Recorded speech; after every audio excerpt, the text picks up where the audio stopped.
sign.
and Essequibo 99.1 FM. Burby's 99.5 FM. Kaieteur Radio.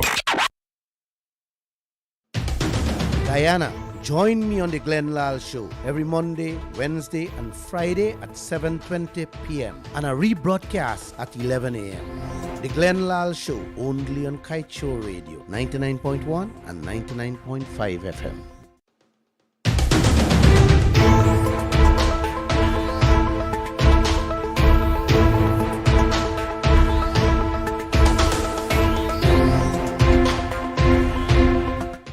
And on the dot in Guyana, right across the Eastern Caribbean, it is 19 hours 20. Hello there, namaste.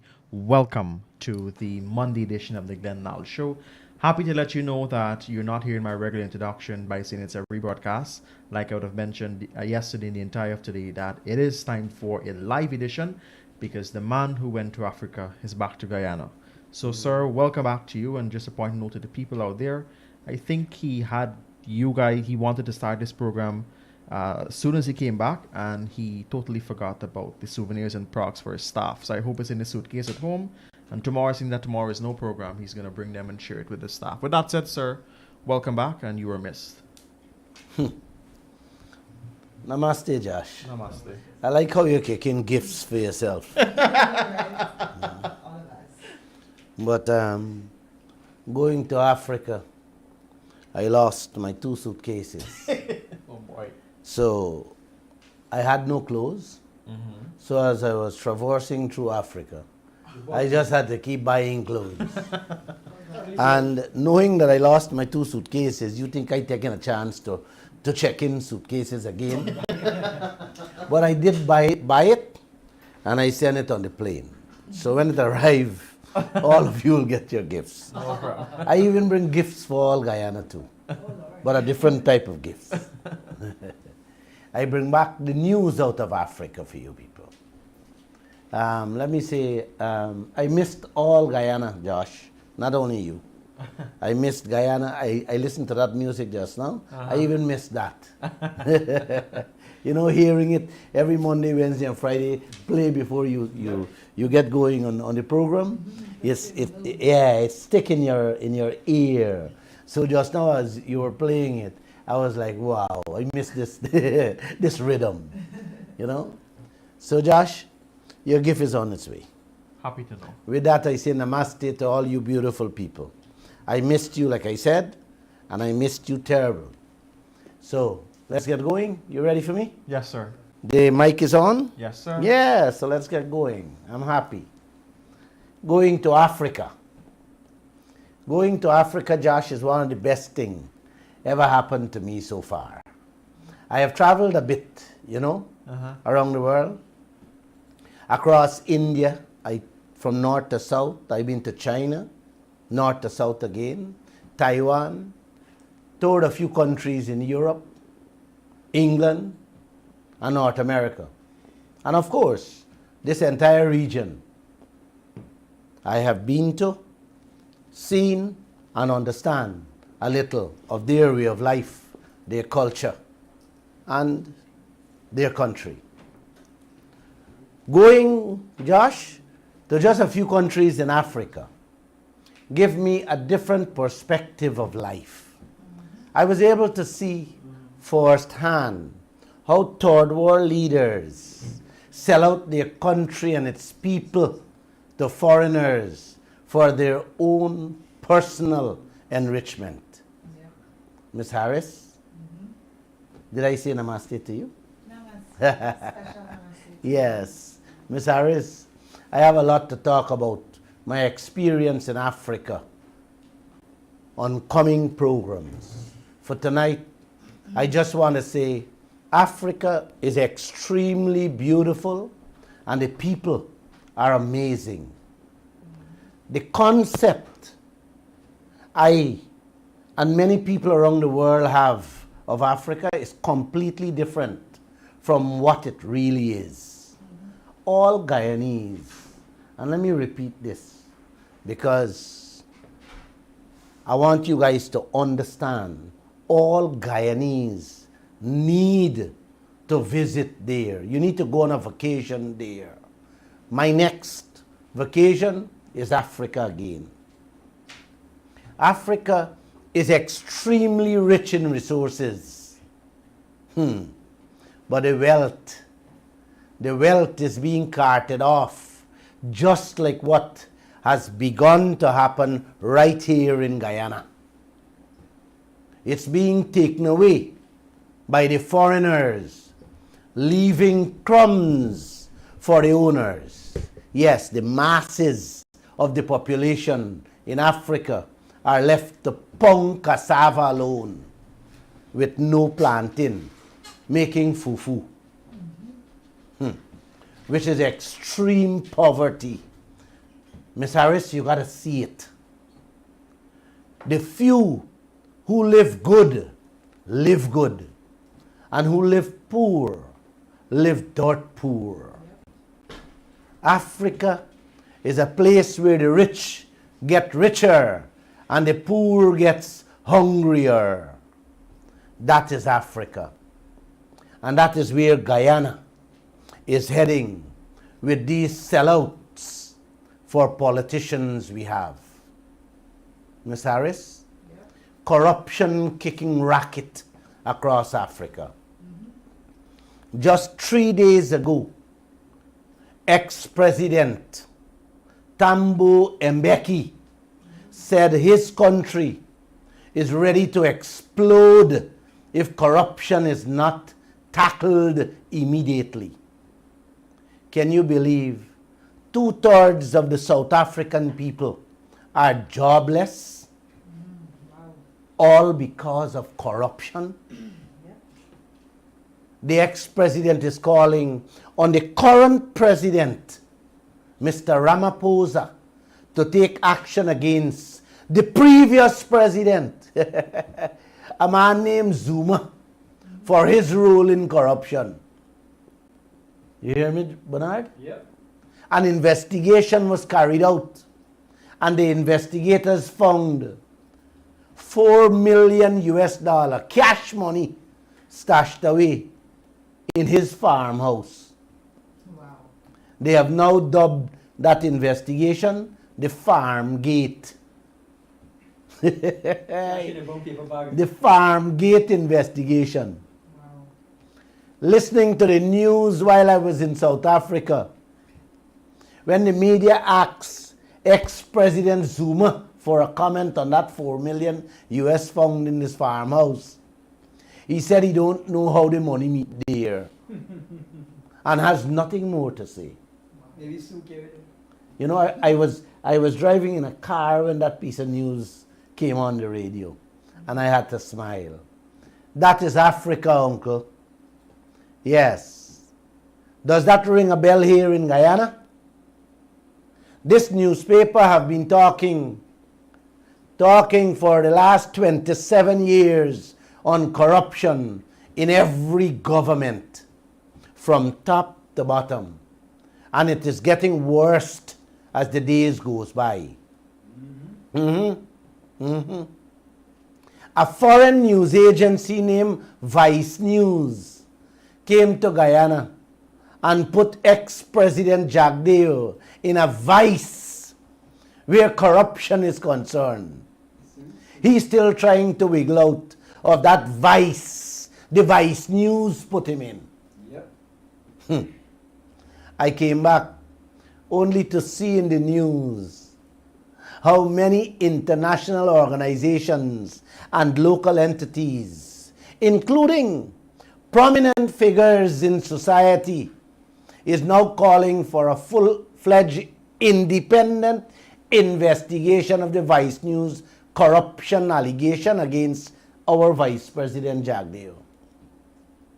So let's wait and see what we will get for an investigation and what will be the outcome. Let's also wait and see if our ex-presidents will speak out against corruption in this land, just like what ex-president Thabo Mbeki in South Africa is calling for in his country at present.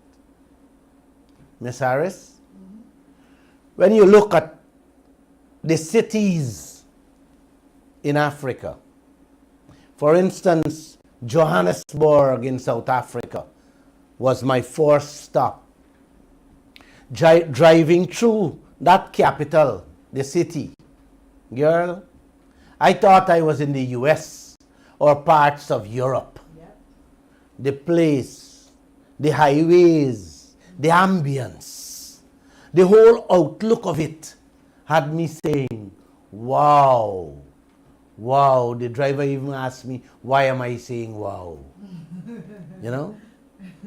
When I arrived at my hotel from the airport, I was so excited that I told the driver, wait for me. I want to go out to see the nightlife in South Africa. He took me to a wedding, and all I could do is smile throughout the evening. The wedding, uncle and auntie, is just like how we do we thing on the road in front of the wedding house with drinks in the cooler and everybody having a good time. Miss Harris? Nice. That's what it is. After night step in, my friends decide to take me to a restaurant and bar. Of course, it's a disco too. On top of a mountain in which you can see a big chunk of the city of Johannesburg. Man, it was such a beauty to see how the city looked in the night. I think it's more beautiful than looking at England or New York City. While we were sipping our drinks and chatting, Guyana kicked in. Suddenly, the entire city went into darkness. My friends say, relax, Glenn. The lights will come on in a minute. And it did, from a generator the restaurant and bar had. Like a came back with a South Africa. They began telling me the horror story of South Africa. At the stroke of 8 p.m., every single night, the entire South Africa goes into darkness. Blackout. My very first night in South Africa changed my whole perspective of it. You know, driving, smiling, going to the wedding, smiling. You know, I am like, wow, but it changed my perspective that very night. Just a few hours ago, I was amazed of the country I'm standing in. And a few hours after, I am in shock to witness complete blackout all across South Africa. Not only Johannesburg, right across South Africa. The driver said it has been going on for almost 2 years now, with little or no end in sight. He said under the white rule, under the white man rule, there was never any blackouts. Today, all South Africa goes into blackout at 8 p.m. for hours. And during the day, different sections of South Africa, including the city, faces the same thing. If you don't have a generator, can't eat your dinner in the dark in South Africa. Those are the bourgeois leaders we find in third world countries. South Africa, with a population of nearly 70 million people, have to live with blackouts every day and night. The guys I were with saying they want the white man back to rule them. And they were dead serious. Yes, the next voting, they're voting for the white rule party. Guyanese still want the queen here too. That was my first experience, uncle, in a few hours in South Africa. That is the country Nelson Mandela spent 27 years in prison to free it from the white man's rule. What has been happening here in Guyana for the last 30 years with GPL? May I ask you guys? Same thing. Hell. By the way, I heard the head of GPL, Bharat Dial, get a stroke 2 weeks ago. I hope he gets well like me. Like I said, lots more to come on my experience in South Africa, Zimbabwe, Kenya, and Ghana. Let me say this. I could have gone to any other places on earth for a vacation. But for some reason, the man above sent me to Africa to see for myself and to come back here with renewed energy and passion to do what I am doing here presently. I am so happy Thank you, Father. Africa will always be an unforgettable experience for me. Uncle and Auntie, in a nutshell, Africa reminds me a lot of this country called Guyana. The place is filthy, filthy rich with its gold, diamond, oil, bauxite, timber, and every other rich minerals you can think of is there, right there in Africa, in abundance. But the masses of the people of Africa are not reaping the benefits of their wealth. You know who's enjoying the wealth? Bernard, make a guess. The leaders, the sellouts. Yes, it's the foreigners that is eating up everything, thanks to those corrupt bourgeois leaders they have in Africa. Sellouts. The elites, the big ones, the corrupt politicians eating up the best and storing up everything they can put hand on for themselves, their families and their friends, while the masses running to work 5 o'clock and 6 o'clock in the morning in that cold weather, taking home less than 400 Guyana dollar a day, and in some cases $1 a day. That's the Africa I've been and saw for myself. Sad is not even a word to describe what's taking place there, Uncle. It's beyond sad what's happening there with the kind of wealth Africa still has after hundreds of years of foreign exploitation. By now, you people have seen what is taking place in the world today. From the coronavirus to now monkeypox, then to the heat wave. The coronavirus is still killing over 400 people daily in the United States alone. The monkeypox has already reached in 75 countries and still spreading. The WHO, the World Health Organization, 3 days ago declared it another pandemic. So all of us got to be careful. What else can I say, Bernard? It can be transmitted, they said, through sex and skin rubbing. Yes. So just watch who you're shaking hands with. You hear me, Miss Harris? Yep. And who you're rubbing with. The heat wave has already killed 1,700 people in Spain and Italy alone. It is causing drought and fire, wildfire, with destruction all across Europe, the United States, and the rest of the world.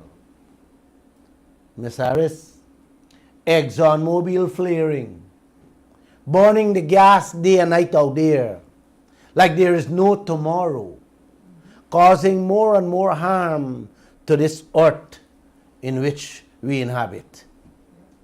Can I save the world, Miss Harris? No, I can't. That's it, man. I have no answer or answers. I hold no secrets as to how to fix the mistakes of generations past and present. What I do know, without decency, honesty, transparency, love, care, and respect for mankind, none of us will survive or deserve to. Miss Harris, those are not my words. Those words came from a man named Leonard Kaieteur.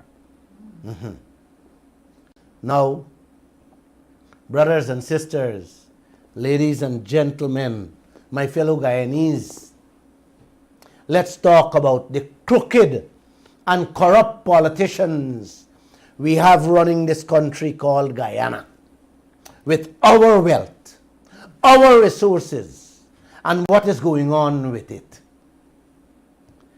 As soon as I landed at the Chedijagan International Airport and picked up the Kaieteur news from my driver, I saw the headline, the lead story, that reads, "Government kills motion for full coverage liability for oil spill." And I shook my head. I said, this has to be my first topic. Yes, my first topic. And that is what I want to talk about tonight. I asked the driver, Miss Harris, if he understand that headline, and he said no. I told him Guyana is doomed. The PPP sell out our birthright to this country and our lives to ExxonMobil and the other oil companies. That's what I told him after reading that headline. When a government, Bernard, can deny the citizens the right to something as important as full protection coverage for a disaster in the making, not if, but when, then God Almighty has to help this country. You can burn down my house with everything inside that I have worked for throughout my lifetime and telling me that you are not going to take full responsibility on that? Ms. Harris? I told the driver that is what the headline means. And he sucked his teeth when I told him that. No, man. No, uncle. No, auntie. You're in great danger, guys. This is not Africa. This is Guyana. And you people have to speak up. You people have to stand up to them. I came out Christmas Eve to warn you people that they were going to pass a bill in Parliament giving them the right to take all the oil money and spend it out. So said, so done. Yes. Now another bill reaching Parliament for full protection of the citizens of this country. And the PPP threw it out. Oi. Yes, throw it out. They don't want to hear anything about that. Protection for you and me. They don't want to hear anything about that.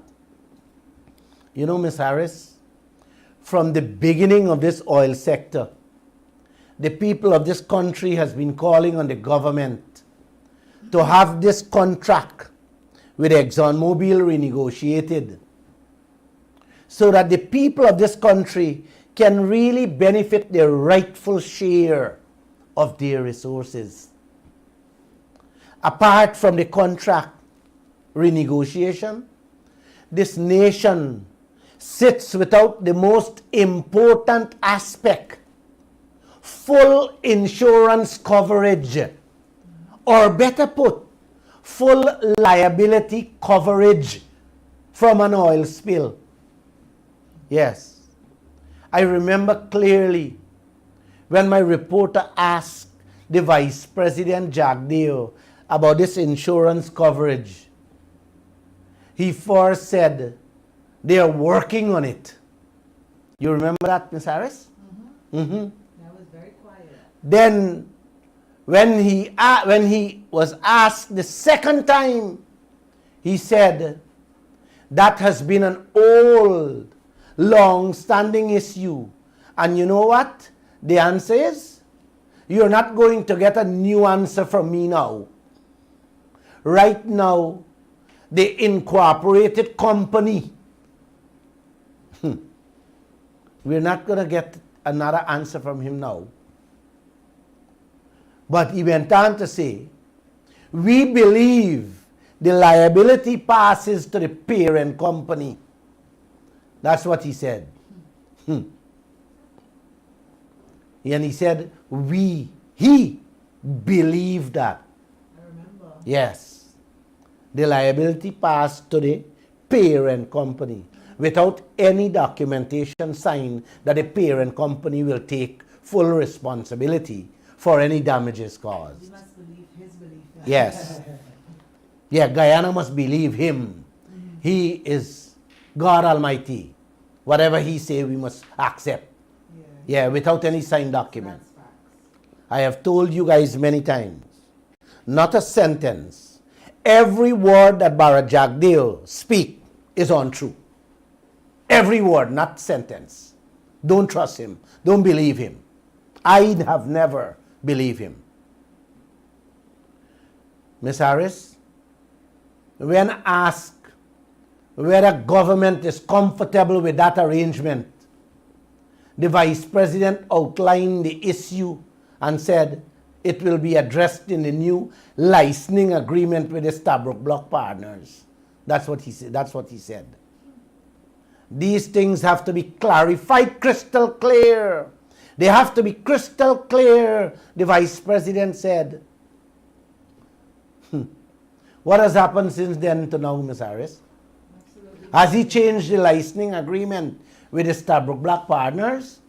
No way. Nothing he has done. Has he used the third and fourth projects to wring out that insurance coverage or liability coverage for the citizens of this country yet? No way. But he granted the 3 and 4 project. Uncle and Auntie, when the same Vice President was asked the third time by my reporters, he said he's trying to get ExxonMobil to acknowledge up to 2 billion coverage.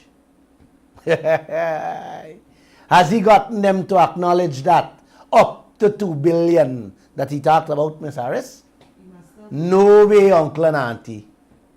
Not a single cent. Yes. You guys reading through the lines? What's happening in this country? When he was asked the 4th time on this subject matter, he shifted the responsibility to get protection for the country into them children, them little children hand at EPA. You hear that, Mr. Bernard? Yep. When he did that, Uncle, I told my staff, this man Jagdeo does not mean good for the Guyanese people. Not at all. Never. This man is a danger for this country and all of us. When a leader like Jagdeo can shift, can pass on such a crucial responsibility like full liability coverage on an oil spill to little children that can destroy not only Guyana but the region at large. It speaks a lot of the man he is and the danger he poses to this entire region. You hear me, man, or you want me to repeat that? Repeat it. Huh? Repeat it for the people. When Jagdeo can shift such an important issue like liability coverage for a country to little children at EPA, it speaks volume of who this man really is. Yes. This entire country and region at risk of complete destruction. And when he was asked the 4th time, he switched that to them children. Is there one brave, patriotic lawyer in this country? Yes. Who can take on this issue in courts? You guys know of any? Please call me. I want to be the applicant. I want to go to court on this matter. Because this government is endangering us. This is the game, Uncle and Auntie.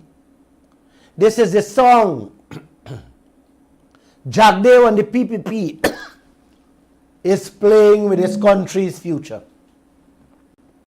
He passing this grave full coverage liability issue from hand to hand, from pillar to post with the games he's playing.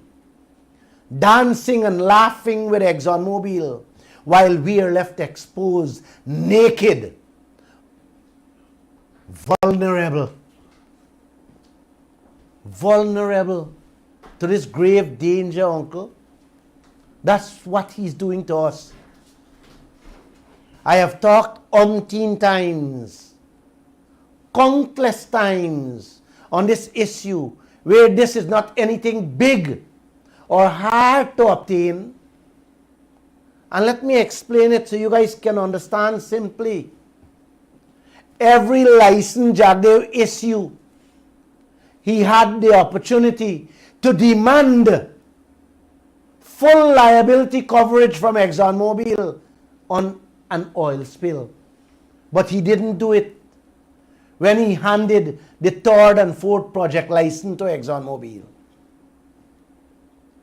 I was very happy coming home from Africa to see the opposition took this very important issue to Parliament. At least they finally wake up and realize what a danger this nation faces without full liability coverage. I was very happy when I saw it. Yes. I read it in my WhatsApp. They should take it to court next week. Uncle, when that motion was presented for a debate in Parliament, I was shocked to see 3 of the PPP MPs stood up against full coverage liability. Is this really happening? Huh? Am I dreaming? You witnessed it. Are They they were- guys? Could somebody tell me what is going on here, man? Are they Guyanese? The opposition brought this motion to have ExxonMobil pay for all damages from an oil spill. And here you have 3 PPP member parliament shut it down, kill it dead, with some of the most unbelievable and ridiculous arguments. You know, I really had to pinch myself to make sure I am not sleeping or dreaming that this is really happening in our parliament, in our country that is called Guyana. I had to do that. I want to give all of you, uncle and auntie, right across this country and around the world who are listening to this program, word for word, what each one of the PPP member parliament stood up and said in that parliament about this great danger we face from the oil companies. The first one was Vikram Bharat, the Honorable Minister of Natural Resources, told the Parliament, the administration is aware of how devastating an oil spill can be. Hence, provisions have been made to ensure such an activity does not occur. Even if it does, he assured that the oil company has been required to import a capping stock to have on standby in the event of such an occurrence. Yes, his words. That's what he told Parliament. That is the full protection ExxonMobil is required to import a capping stock as a standby. You hear that? The man said that is the full, that is the coverage we have, Ms. Harris, a capping stock. Inmates are taking real assignment. Let me explain what is a capping stock again for y'all, uncle, just in case you forget. It's a fire truck or a fire reel. ExxonMobil is required to bring in and have on standby for an oil spill. That's the protection.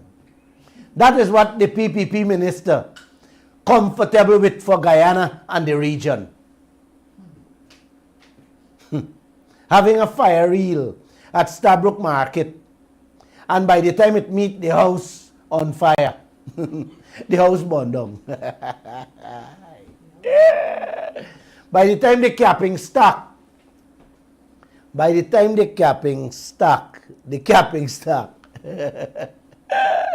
reach where blowout happened, man, the whole region is destroyed.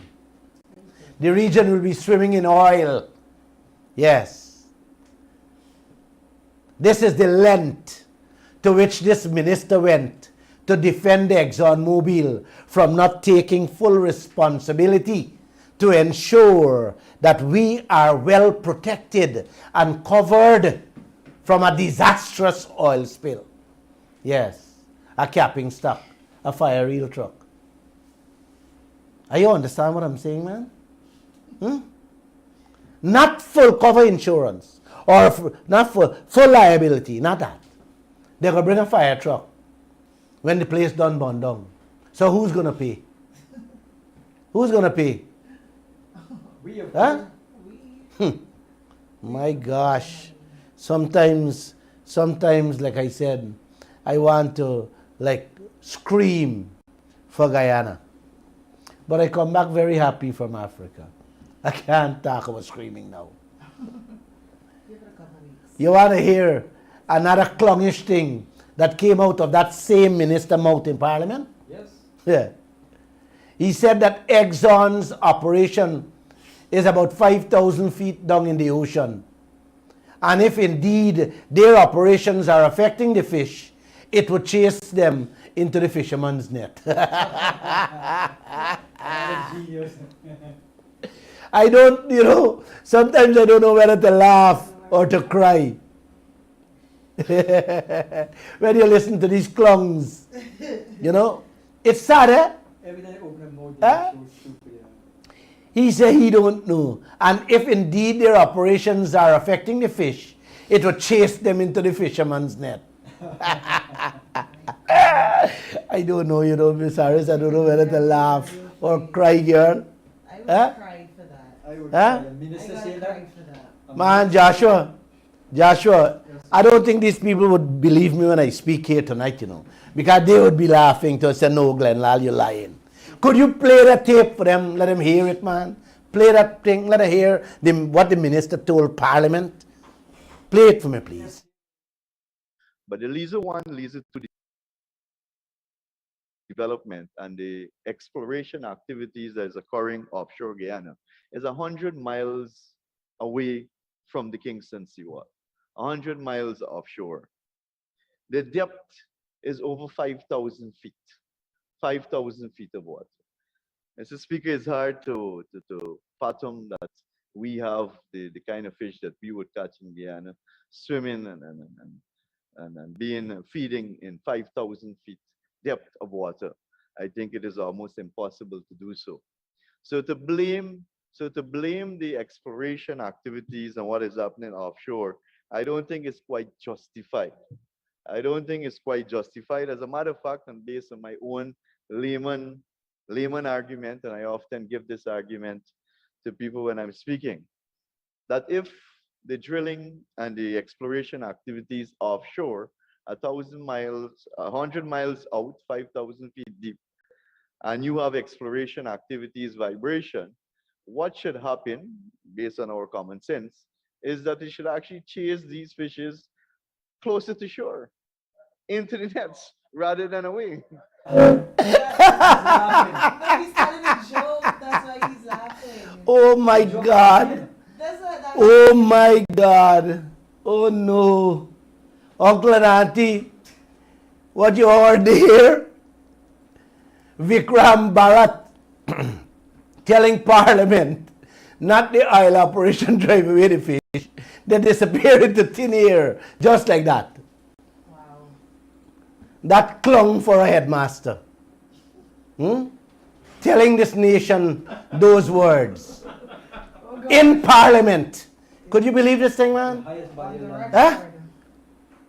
Huh? I don't know which comic book Vikram Bharat get this Nancy story from. Or who tell him to say that. The vice president or ExxonMobil? That sounds like Exxon. Wait, man. Wait, man. Exxon Science. Wait, man. Is the people, this is the people y'all stay in y'all fingers for? Really? Really? Coming from a headmaster. Eh? Is what he used to teach your children, man. Eh?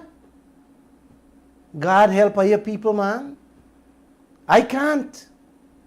I can only do what I'm doing here. Educate you people and open your eyes so you can see where your future is heading with these comics or clowns. You know, I went in Palm Court before I left to Africa, and I saw a minister and another government official. And when they saw me, they ran out of the place. They're shame. Yep. And know they're shame. And know they're uncomfortable. You know, this is the kind of clowns y'all have for leaders. Uncle, auntie, he went on to say that the rainwater added to the salt water is what has been causing the noticeable decline of fish catches. Well, uncle, if this is not a clown, you got to change my name. This guy is so ill-informed that he's now misinforming y'all with this crap about rainwater and salt water. I have to ask back this simple question, man. Was this man a real minister? A headmaster? I wonder who his students were.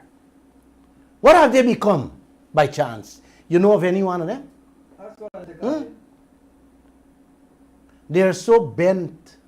These guys are so bent in defending Jagdev's position that they will even prostitute themselves in order to preserve the chair they sit in or to be called a minister. Well, watch me in my face, guys. You would never hear those words from Glenn Lall mouth. Never. Never call her a minister or sir. Iris is more comics and clowns in my book. I will never ever call her a minister or sir. And you people should not respect these leaders.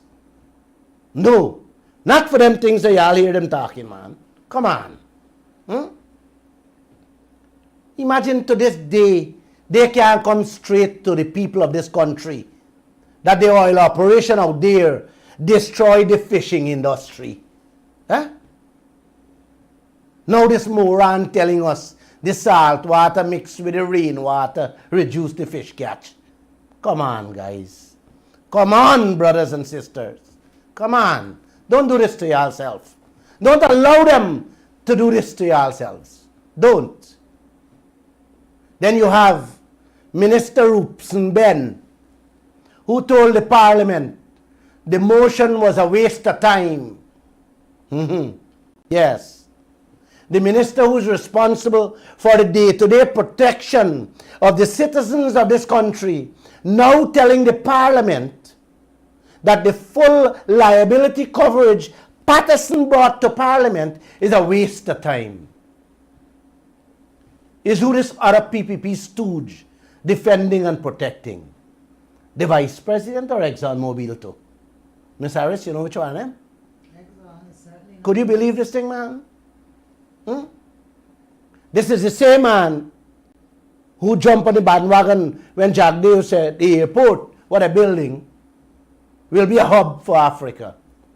I come in there a couple days ago and I used the toilet. At least it's flushing by itself. You know? They even got But when you look at the tile they use on the floor, cheap. man, I don't think the poorest of people in this country would want that for their house. Of course. And that's what they put in the thing. The latch for the toilet doors, not lacking. That is the international airport. Yeah. Jagdev and Ben parading themselves saying them eyeing Africa for be a hub to Brazil and South America, North America. Have they even got one direct flight to Africa from this house? Oh, Father, you got to help me here. Let me ask you guys this, man. Is what else these people going to tell y'all that will make you people stain on your finger again for? Huh? When you hear things like this, man, sometimes you want to commit yourself. It makes you sick to the core that you have people like this as leaders. Not even a donkey with the longest ears would stay silent hearing something like that from ministers. Huh? Play the next tape. Let them hear what Minister Ben told the Parliament. It is normal in any development for there to be risks. It is normal for any undertaking for those risks to be assessed. It is normal for an assessment of those risks to bring any investor or any person involved in that undertaking to make the decision as to whether to go ahead with the enterprise. It is normal for the commercial or the insurance industry beyond that to consider whether or not they would provide insurance for the undertaking. It could not be, and it could only be arising out of this type of motion, that one would think that no insurance company anywhere in the world would give unlimited liability insurance in respect of an undertaking as is suggested in this motion. It's completely impossible. It's completely impossible. And so, in fact, the entire discussion is a complete waste of time. A complete waste of time. And the Honorable Member Patterson should be ashamed of himself.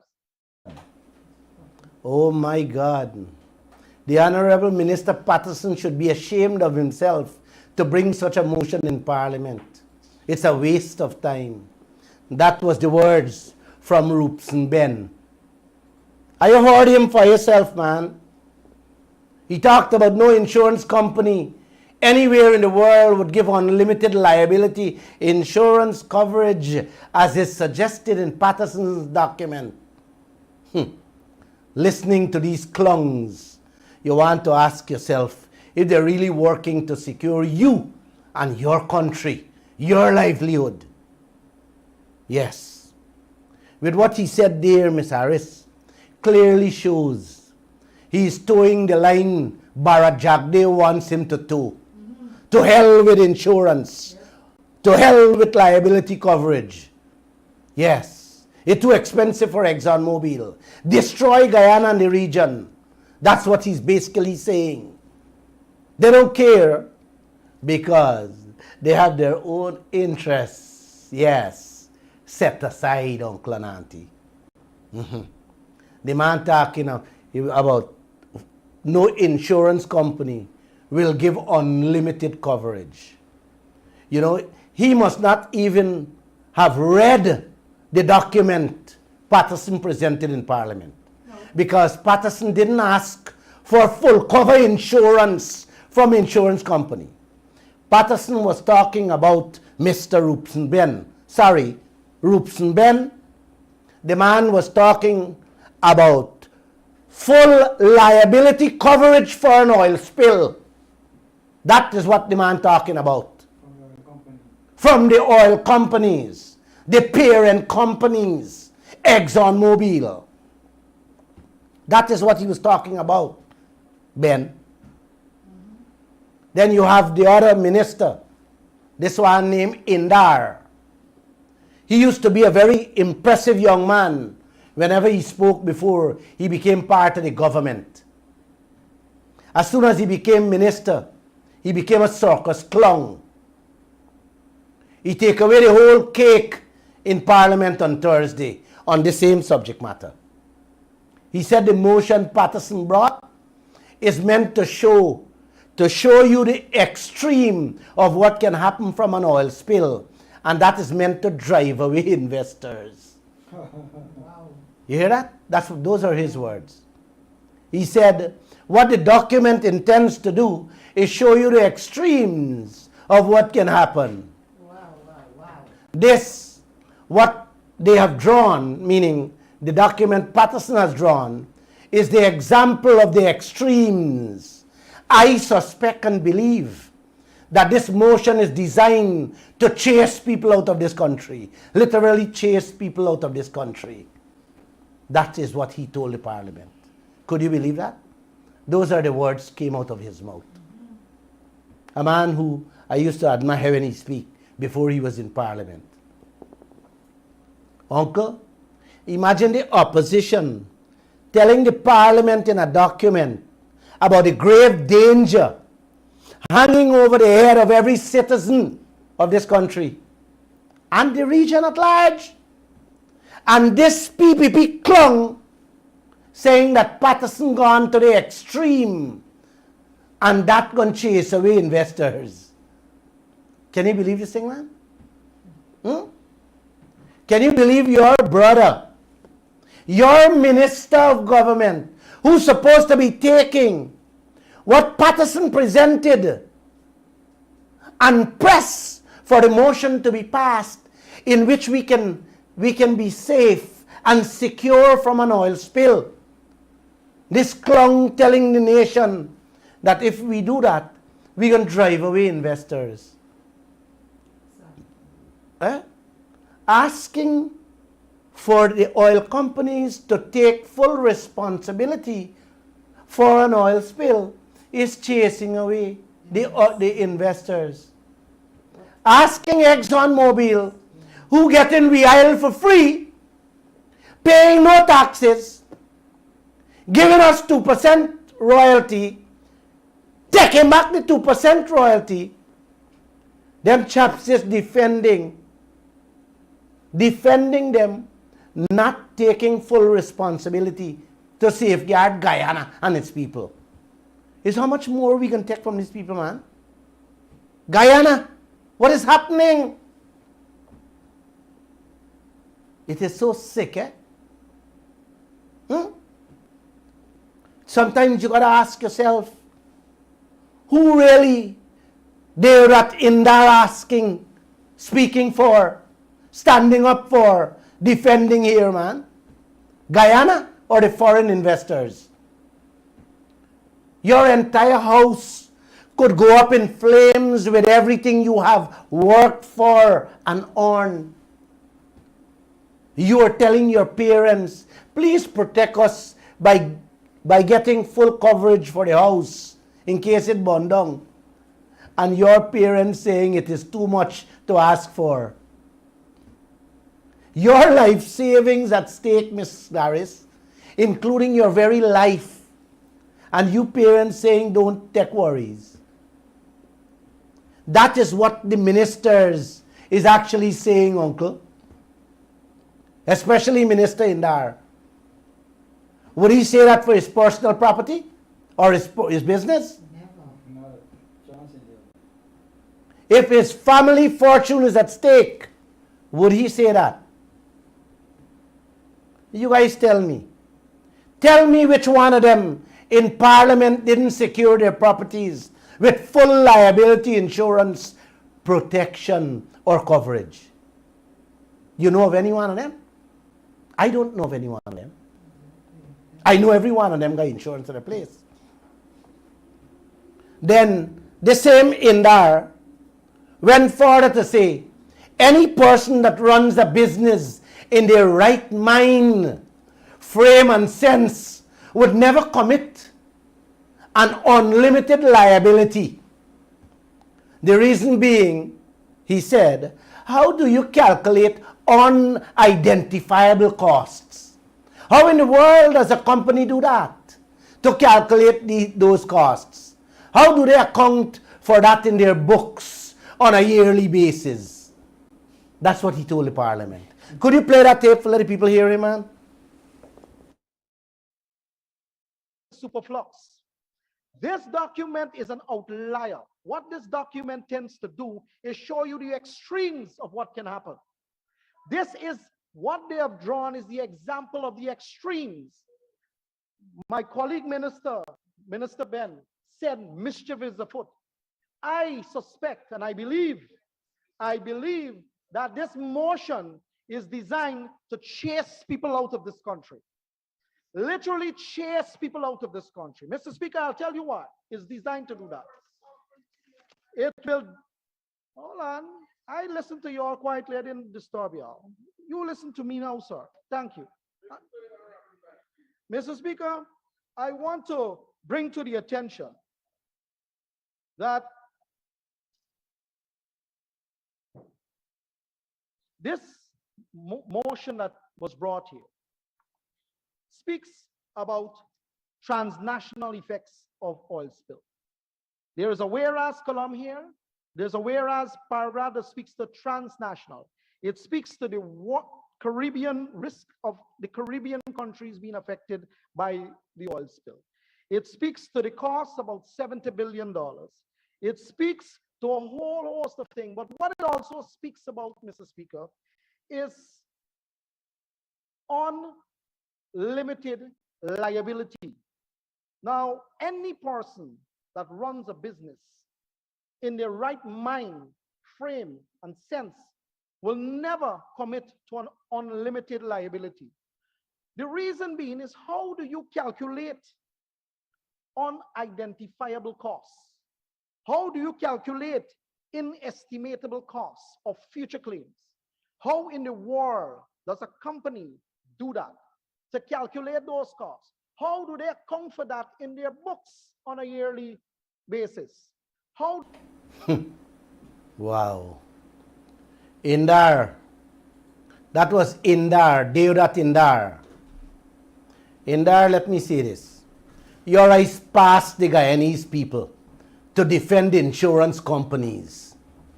This country doesn't want the insurance companies to take on unidentifiable cost in there.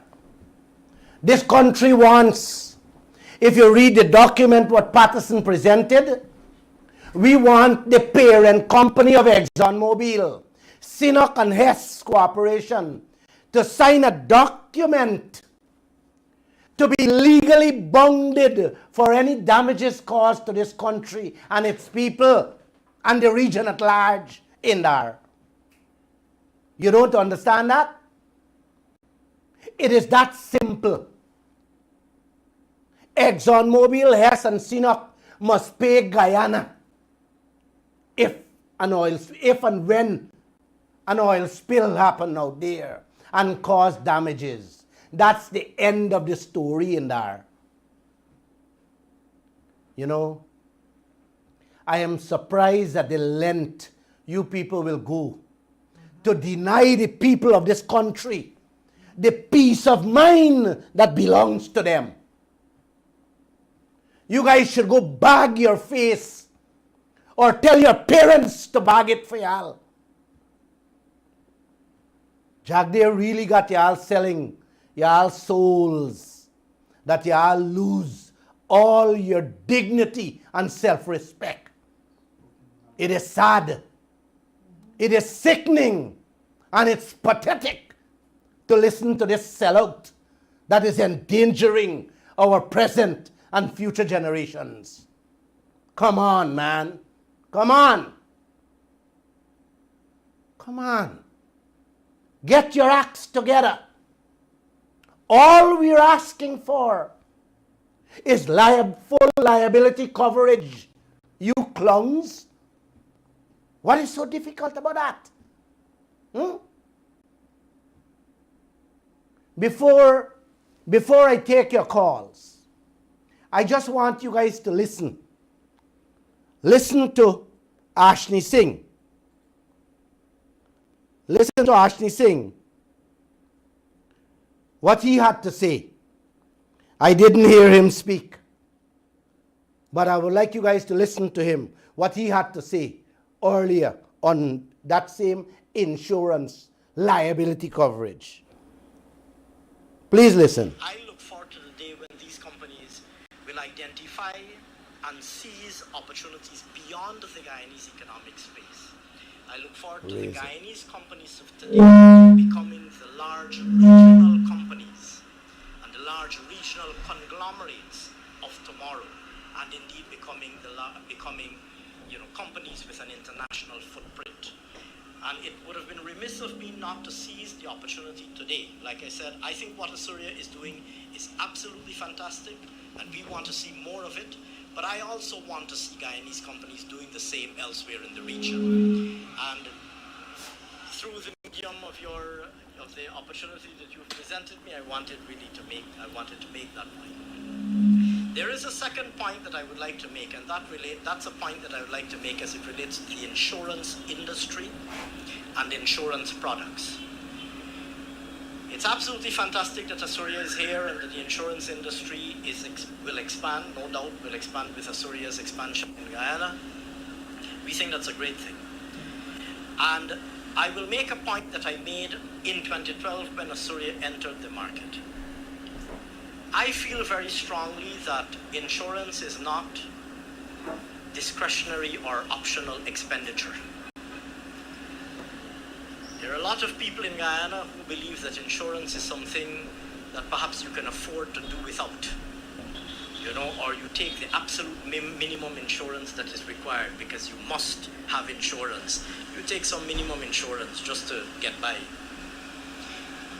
And I want to say in the most emphatic terms possible that insurance is an indispensable staple in any company's and any household's risk management toolkit. Wow.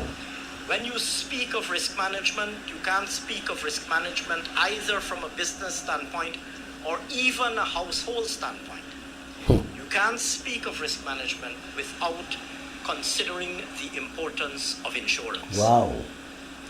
And you might not appreciate the importance of insurance until you consider perhaps at a household level what happens to your family if you suffer a calamity, God forbid, if you suffer a calamitous experience, at the limit, death. Or perhaps if you don't want to go to that extreme, incapacitation and inability to work. And if you consider what that means for your family, what untimely death or incapacitation can mean for your family and their well-being, their capacity to educate the young ones in the family, their capacity to live and enjoy the standard of living that they enjoyed when you were working or when you were alive, if you're the main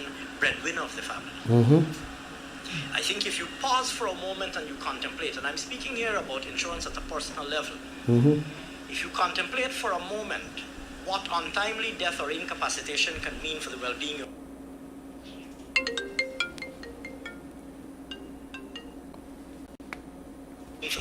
of your family, you might have a second thought about the value of personal insurance and products like life insurance and so on.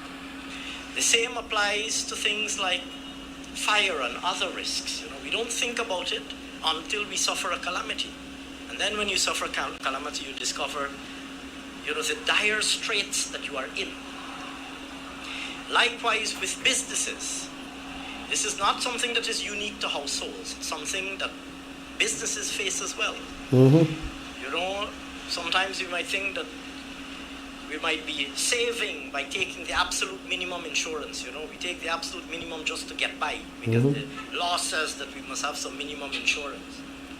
But the reality is that if you contemplate for a moment, again, God forbid, what would happen if you were to suffer a calamitous occurrence, I think you might think twice. And so I wanted to take the opportunity today, because this is the first time that I'm speaking for some while at an insurance event. I wanted to repeat a message that I delivered in 2012, and that is to say, not just to the insurance sector, and I think the insurance sector needs to do more to educate people about why insurance is important and why insurance is really indispensable, right? really indispensable, like I said, an indispensable element in the risk management toolkit. I'm not sure how to break that down in simpler terms, but I really feel that every business and every household needs to think very carefully about what the risks are that they face and what insurance products are available to help them to mitigate those risks. You're not going to be able to eliminate all the risks, but there are insurance products that are available to help you to mitigate those risks. And I want to urge, first of all, every Guyanese business and every Guyanese household to pause and take a long, hard look at the risks that you face and how you can mitigate those risks using insurance products. But I want to urge to the Insurance Supervision Department at the bank. I know that you're a supervisor and regulator, and this may or may not be within the remit of the regulator or supervisor, but I think public education on the value and importance of insurance is extremely important. Wow. And equally to the industry. I know the industry is organized, and you have the Insurance Association, and you have lots of insurance companies and brokers and so on. I think the industry needs to think as well about how it can revive public awareness of the importance and value of insurance and public appreciation of the value of insurance. Wow, that was the Honorable Ashley Singh speaking at the opening of Asuria Insurance out of Suriname, and they opened the branch here in Guyana. Man gave a beautiful, powerful speech there on the importance of insurance. I was surprised he didn't stand up and tell his PPP colleagues how important liability coverage through insurance is. Maybe he was too busy digging other holes with Barajagdeo to push Guyana down. He caught good care he didn't speak in Parliament on that subject matter. I wanted to listen if he would have do a somersault to what he just said there. Ashley Singh selling the importance of having insurance protection in both business, life, and homes, while his colleagues telling the Guyanese people through Parliament, insurance will drive away investors. Yes, insurance protection for the Guyanese people will drive away investors, and it's a waste of time. Man, uncle and auntie, you gotta love technology these days. Recordings and phones. When you can play them back and listen to their two faces. I should say listen to their two tongues and watch their two faces. It's a beauty. It's a beauty. Auntie, everything you heard from those ministers' mouth in Parliament, you know who is the composer, the conductor, the captain and producer? One man. The Honorable Vice President Barajagdeo. He is the lead singer, and them is the chorus. Yes. Again, I can't save the world. No. I can't, uncle. I have no answer or answers. I hold no secrets as to how to fix the mistakes of present and past generations. What I do know, without decency, honesty, transparency, respect, and love for mankind, none of us will survive or deserve to. Again, those are not my words. Leonard Kaieteur. And another man said, the world will not be destroyed by those who do evil, but by those who sit back and watch them do evil without doing or saying anything. I love you all. good night and God bless you guys. I just want to let you know the protest continues tomorrow at Houston at 10 a.m. Join me there. And I am ready for your phone calls now. The line's open 226-74 53 226 226-7454 or 622-222. You can WhatsApp or 624-6456. You can call us. Yes, those are the numbers. I remember listening to us on Insurance. Kaieteur Radio 99.1 and the 99.5 FM. Those number again 226-7453-4 to 622-2222 or 624-6456. Oh my. Go ahead, Bernard. Glenn, Yes, Bernard. we will all go to Africa for a vacation like you when we get our share of our rightful share of our oil money. Anyway, Thabo Mbeki is a true patriot, Glenn. You notice how he called in the past President Zuma from his own party. He's calling for investigation. Right? You think we have anyone like that in the party, in the PSC, the PP to do that? Well, let's see. He was an ex-president.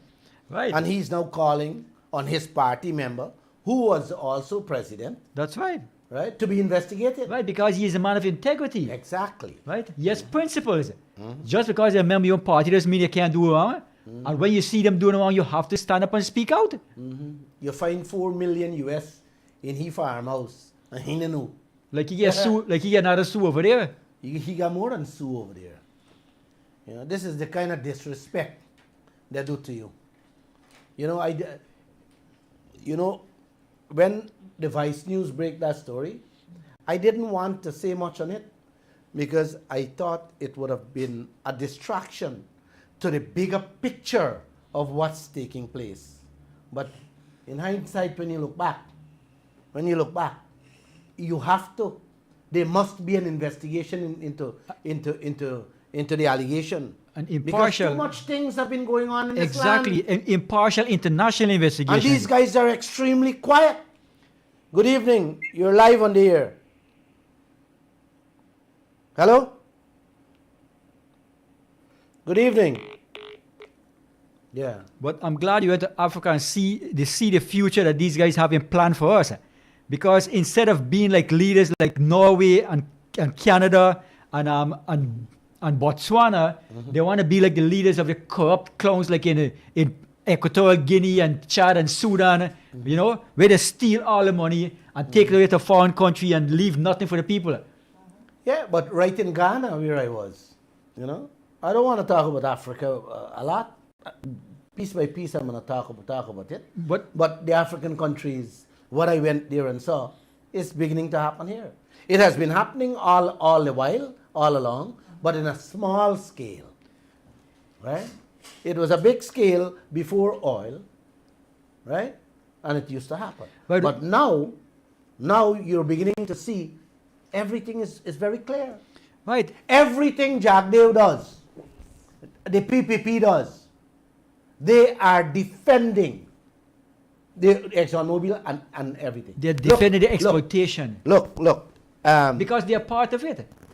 Right? Exactly. How can you are defending the exploitation because you are part of it? Exactly, you got to be part of it. That is the only reason. This is why I keep asking Jack Dave the question, what is he getting personally from this oil deal that he's so silent on renegotiation?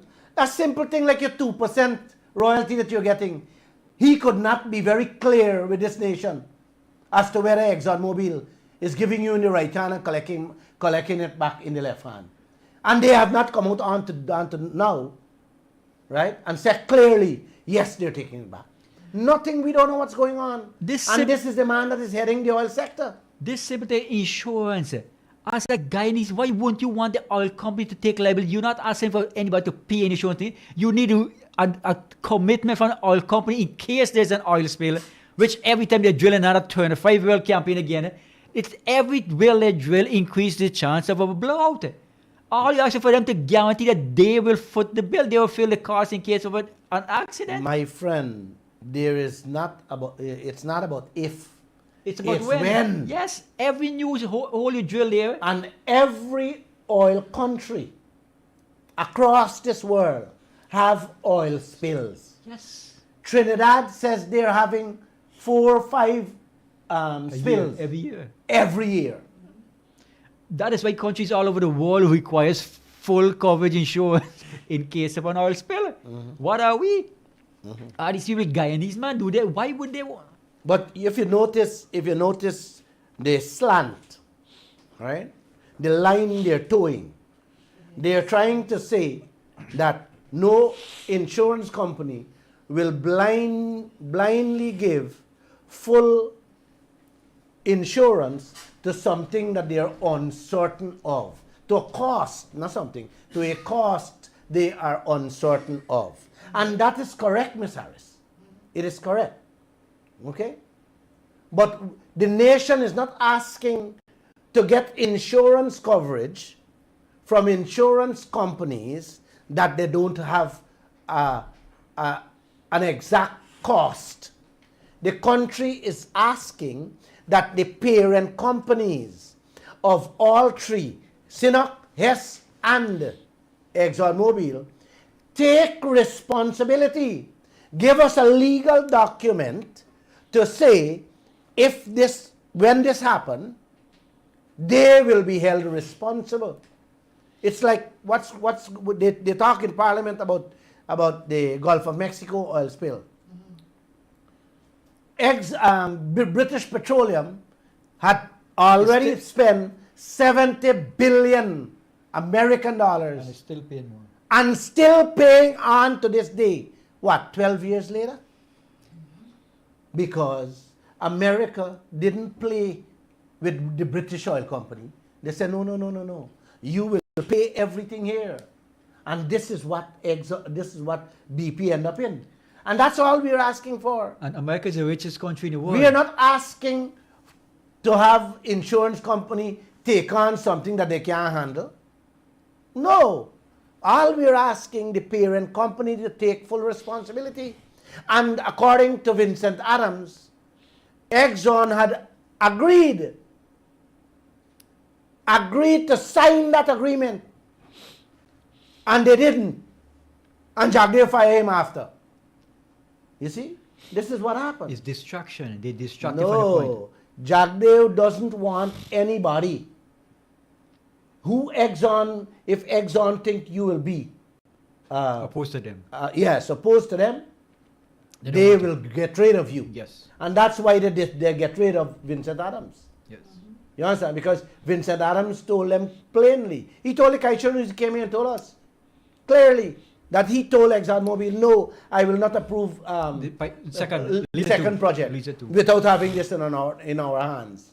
And they promise that, They will. yes, they will sign it, and we send up the document, and Exxon will sign and send it back. And he said he left there, and Exxon did not sign that document and send it back.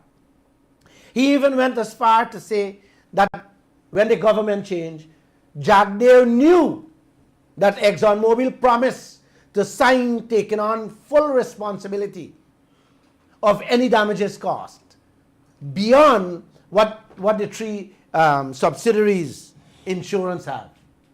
And Jagdev knew that he didn't get it and still signed Payara. Still hand Payara over. And then he went and signed the fourth project again. So it's not that Jagdev didn't know. Jagdev fully well know. We have been preaching this thing over and over in the newspapers and on this program. That insurance is key. And like I said, it's very simple to get. Don't issue any more license. And you will see how quick ExxonMobil will sign taking full responsibility. Yes. But Jagdev doesn't care. And the reason why they don't want to do that, it is because they know what will come out their pockets when an oil spill happens there. So if they have nothing, man, if a simple fine of couple thousand US, ExxonMobil didn't want to pay. They want to go to court. You think they're gonna pay billions of US dollars to save this nation, this region? Come on, man. And this is the man y'all have leading this country with this oil sector. Yeah. Where are the messages and the comments, man? I want to. Huh? Harris will read the comments. Some bickering going on here. People Let's hear the bickering. are bickering. Let's hear them. Usual things. Let me get some good ones for you. Yeah. You can call us. They were talking about. You can call us on WhatsApp 624-6456 or 633 222. 6 and all the twos. 6 and all the twos. In the event of an oil spillage, Exxon will say that it is not their responsibility since they do not have any agreement. Exactly. And therefore, it is the responsibility of the government and people of Guyana. To clean it. Oswald said that. And he's Yeah. exactly correct. He's because correct. He's you correct. remember when we had the consultations You last year? you are on your own Exactly. without a signed document from these gangsters you have out there working in the oil sector. They're gangsters. They gangster the whole world. Their own Look. document. Look, just the other day, Nigeria, when Royal Shell, the oil company, had a spill in Nigeria, the farmers destroyed a whole set of farmers, crops and neighborhood. That the people had to move. They had to relocate. They could not stay there any longer. Yep. Shell didn't pay them. Is a non-governmental organization out of England, an NGO body, saw the disadvantage Shell Oil Company took on those poor Nigerian farmers, Yes. and garnered a set of lawyers and took ExxonMobil on behalf of 12 farmers to the court. They went to court and the judge in the Netherlands ordered that Shell Oil Company pay those farmers. You know they didn't pay them. They went and appealed the matter. And the judge ordered again that you pay the people them. And the judge had to actually threaten Shell. And that's how those farmers get a little money out of that oil spill. And Now- that's just one story. Now, of many. where are we going to get money? We ain't even getting nothing to eat. Where are we going to find money to fight ExxonMobil? ExxonMobil has 700 top international lawyers. The entire Guyana must even got half of it in lawyers. So you can see what you're up against. And here you have a smart, bright man like Jagdeo. And you got your MPs them telling you that Patterson shouldn't bring such a topic in Parliament. Man, this is sickening what's happening in this country. It's fascinating to watch them try to make this thing make sense. Yeah. The reasoning, like these arguments, this one is talking about the fish is going to get chased into the net. Like, Yes. is this really what goes on in the National Assembly? Yes, there's a set of clowns in there. It's the set of clowns out here too, because the Guyanese people keep voting for them and putting them in there and then watching all this nonsense. Like this is what we accept. Yeah, So well- it's clowns inside the asylum and outside the asylum. Well, I wouldn't say the Guyanese people are clowns. I will say that the Guyanese people are beginning to learn. They're beginning to understand that they have clowns or they have elected clowns running this nation. And I am happy with that. If they learn and they understand what's playing out, leave them alone. They're going to get to their senses and things will happen. I believe in that. With that, Ms. Harris, I want to tell all the listeners in Guyana and around the world, I love you guys. Good night, God bless, and stay well. Good night, everybody.